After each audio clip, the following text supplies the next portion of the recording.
So, um, I'm not sure how long it's been since I've done an update. I haven't looked at my YouTube channel in a minute, but I know that I want to do a September 2020 update because a lot has changed in my life.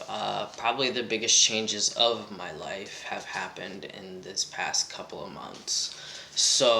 Actually, this past 2 months. So, basically, for my September 2020 update, I want to announce that I didn't want to broadcast it to everybody in my channel or anybody who looks at my channel. I didn't want my business out there.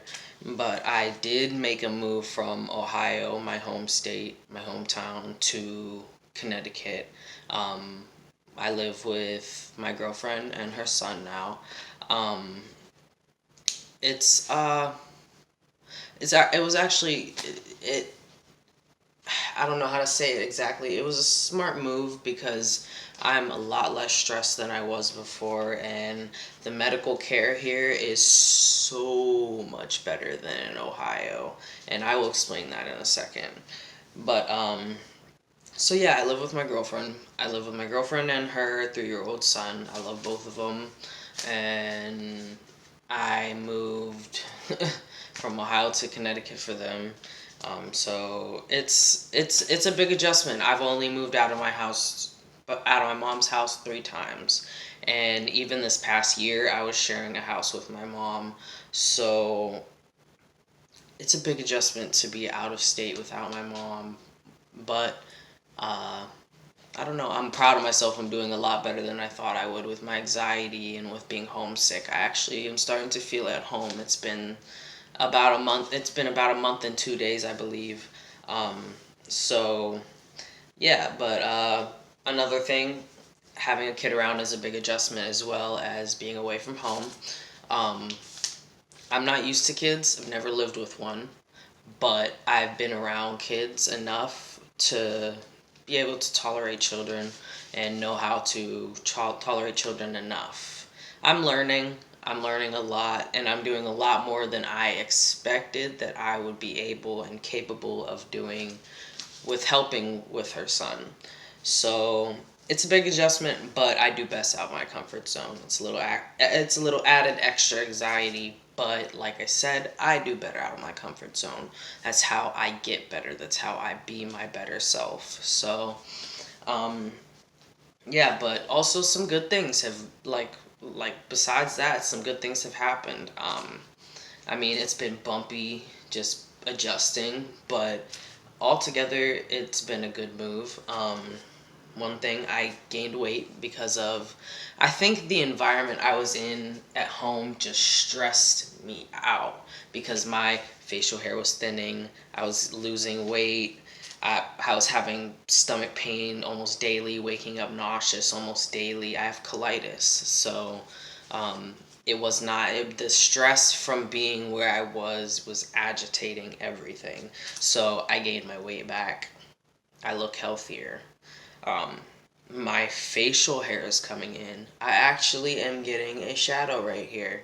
And I know I've said before that I am getting a little bit of, but I usually end up shaving it off because it's not enough. It's patchy, it's not enough. But this is to the point where you can see it enough to where I want people to see it, even if it isn't connected all the way. So weight gain, more facial hair. Even my chin is filling in more and filling in down here and all around. It's connecting up to my jawline and stuff like that.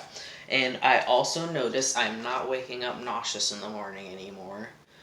That rarely happens. It happens sometimes, of course, I have colitis, but I'm rarely waking up nauseous. I have only had stomach pain like 3 times here in the month that I've been here versus every day back in Ohio where my stomach was in pain, or I was in pain with my stomach and had to go to the hospital every few weeks, every week. It just was hectic. And even though this is a big adjustment, everything's getting better, it seems like, especially with my health. It's hectic to also move because with me I have a lot of doctors. I see a foot doctor, eye doctor, a psychiatrist. I have to get a gynecologist, primary care, counselor. So that is a lot right now, especially with moving my SSI benefits over to Connecticut and getting my food stamps moved over to Connecticut, and the SSA keeps fucking with my address and not updating my address. So every time I call back, I can't even confirm my address because they have very old addresses, and I have updated my address a million times. They just want to cut my stuff.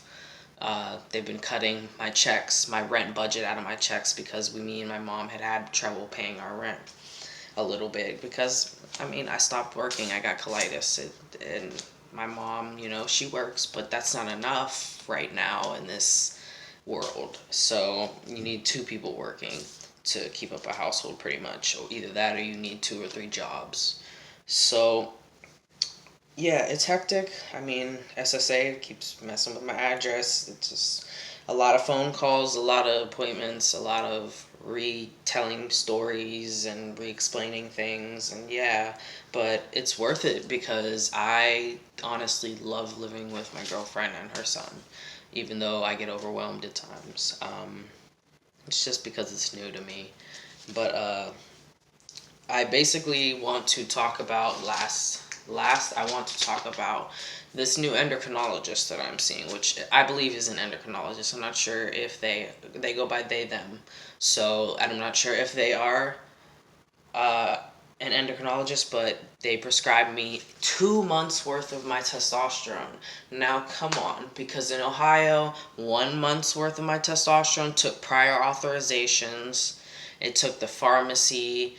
It took, sometimes it expired. It was so hard to get my prescription of 1 month of testosterone, and they gave me 2 months of testosterone on my first visit. That's crazy. And on top of that, they said they will most likely, well, they pretty much said that they would have no problem getting my hysterectomy, and then after that going for top surgery. They said that they want me, and when I'm saying they, I mean my doctor. They go by they them. They said that once I get my hysterectomy done, we can work on top surgery, which they said I also would qualify for probably keyhole because my chest is so small. They also asked me about my periods, if I get them regularly, and I do. I've always had my periods. My periods stopped for a year. I've been on testosterone for 7, and I've had my periods still. And they told me there's ways I can stop that for the sake of dysphoria and comfortability. I could be on blockers, progesterone without estrogen, just different things depending on my levels. I have to get some blood work done, of course, and see what my best option is. But they're going to help me with my periods stopping, which nobody in Ohio cared about. My endocrinologist didn't care that I still have my periods. None of them. Even the clinic for LGBTQ people knew I had my periods and didn't offer blockers or anything like that, or any type of help. They said deal with it. So they're helping with that too. Like I said, they gave me a tea refill, no issue.